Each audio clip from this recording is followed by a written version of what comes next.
Okay, go!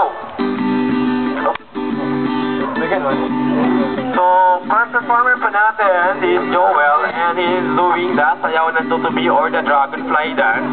Now, this is your own way naman po to forecast the weather.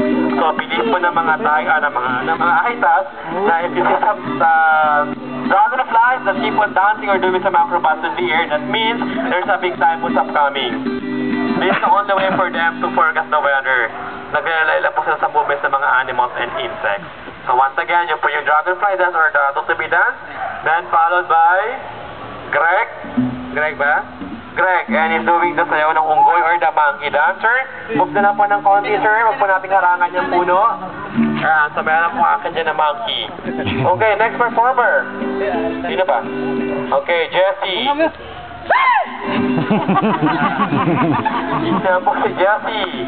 Yan po yung sayaw ng unggoy or the monkey dance or also known as their hunting dance. Ayan po, akit po yung yung monkey. Oh, galing oh. Oo, mama. Walang pagod mataas pa rin ang akyat. Marami lang dyan. Okay, so after the monkey dance, yung po kanilang last dance, what they call the Pagbabayani or war dance, to be performed by Greg, aka Usher, and Jessie here. Justin. Pangalan siya. Ayan naman po, yan po yung kanilang war dance, and that's another way for them to defend their own tribes against the other tribes.